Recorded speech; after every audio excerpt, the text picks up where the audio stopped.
That is our wasila tonight. Thursday night, night of destiny. Thursday night, night of change. Give you another story then.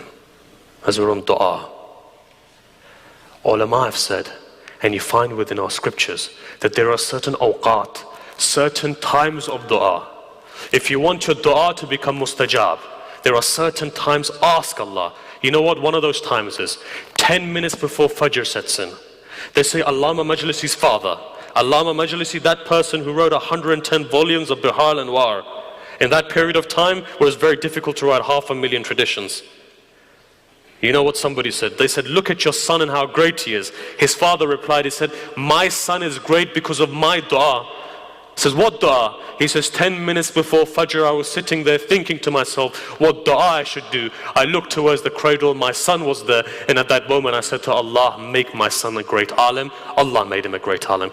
10 minutes before Fajr. If you have a dua today, in tonight, if there is a problem in your life and you want that fulfilled, 10 minutes before Fajr, be on your musalla, go to that place, sit down, raise your hands and say, Allah, for the sake of this time, for the sake of Muharram, for the sake of Sayyid al-Shuhada, answer my prayers. One part. Second part, it says that if a person before the Maghrib prayers on a Friday, and this is within our tradition, many people don't know this tradition I'll narrate. It says on a Friday before Maghrib time, what is one of the signs of the Shia? It says in one of our isolated traditions, it says that before Maghrib time, that person who is our follower will give salam to the 12th Imam alayhi salam and then ask for his dua. So if anything, if you don't have a dua, just before Maghrib sets in, tomorrow before Maghrib sets in, give salam to the 12th Imam alayhi salam. Know that this also changes your destiny. Know that when the time of Dhuhr comes in, when it comes in on that precise moment, then raise your hands. Go into our tradition. Allah has left nothing unturned. In the day He's telling you, if your dua is not answered at Fajr time, that it will be answered at Dhuhr time. If not Dhuhr, at Maghrib time. If not at Maghrib, when it comes to Salatul Layl, but at least ask. And when it comes to Salatul Layl, again, there's another tradition. That person who recites Salatul Layl, that person for 40 days, you will find that his risk doesn't stop. If you have a problem with your risk, if you are not getting a job, if you are under that financial line, then start reciting Salatul Layl, and you'll see that with the Salatul Layl, what happens? Your risk increases.